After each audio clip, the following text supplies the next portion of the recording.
making it like a warrior wind horse there.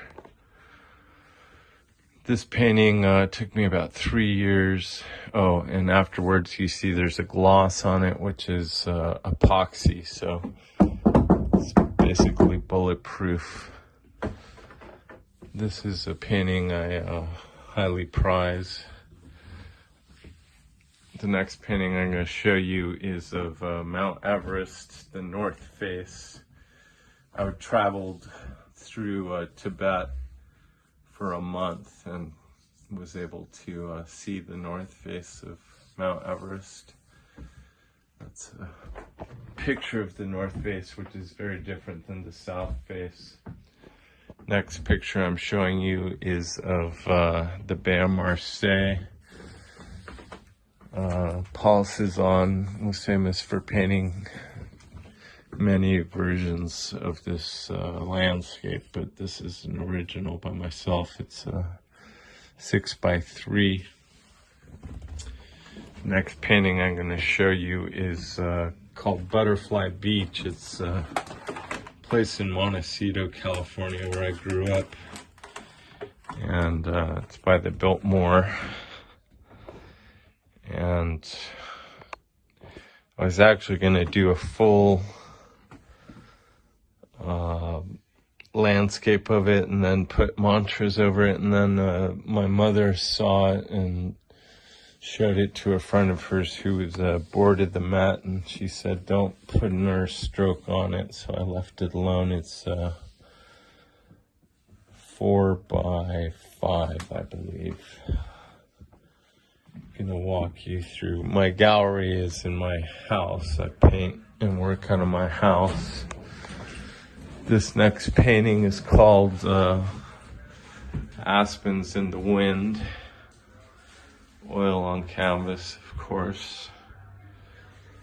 The next painting I'm going to show you is of Himalayas with O Mane Padme Hum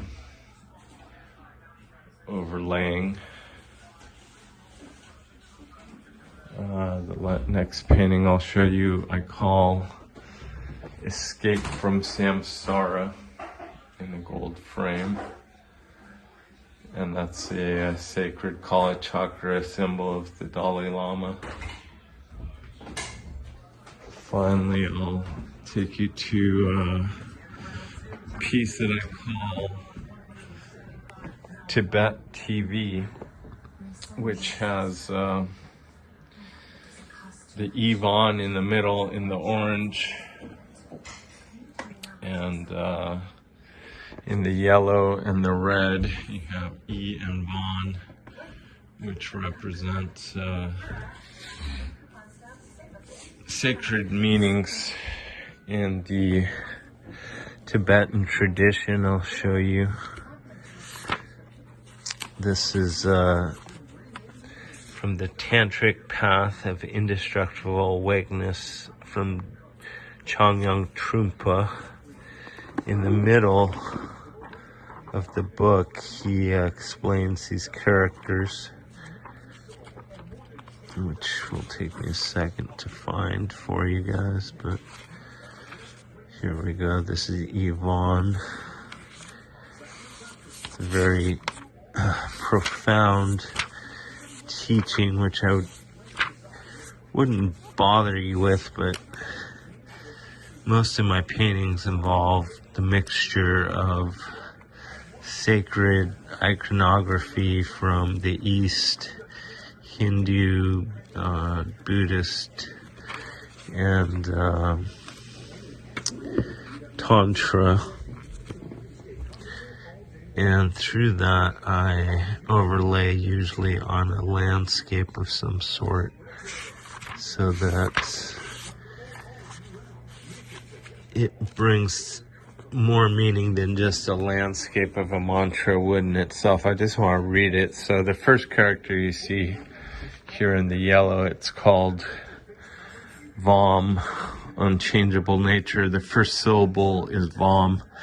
As far as Vam is concerned, sentient beings cannot become Buddhas, and ignorant people cannot become enlightened unless they are already such beings, such intelligence. Another way of saying this is that as sentient beings, we are already Buddha or awake. According to this principle, you have within you the seed of Vaha holder, You are already in your being a Vajra holder. You are the primordial Buddha. The word primeval refers to the self-existing Buddha. It refers to the Buddha who never had to attain enlightenment. The Buddha who never had to go through the arduous journey of the three yanas. The self-existing Buddha is there already. That is why it's called the first Buddha or primeval Buddha. In English, we would call this the zero Buddha. So Vam is the self-indestructibility that exists already within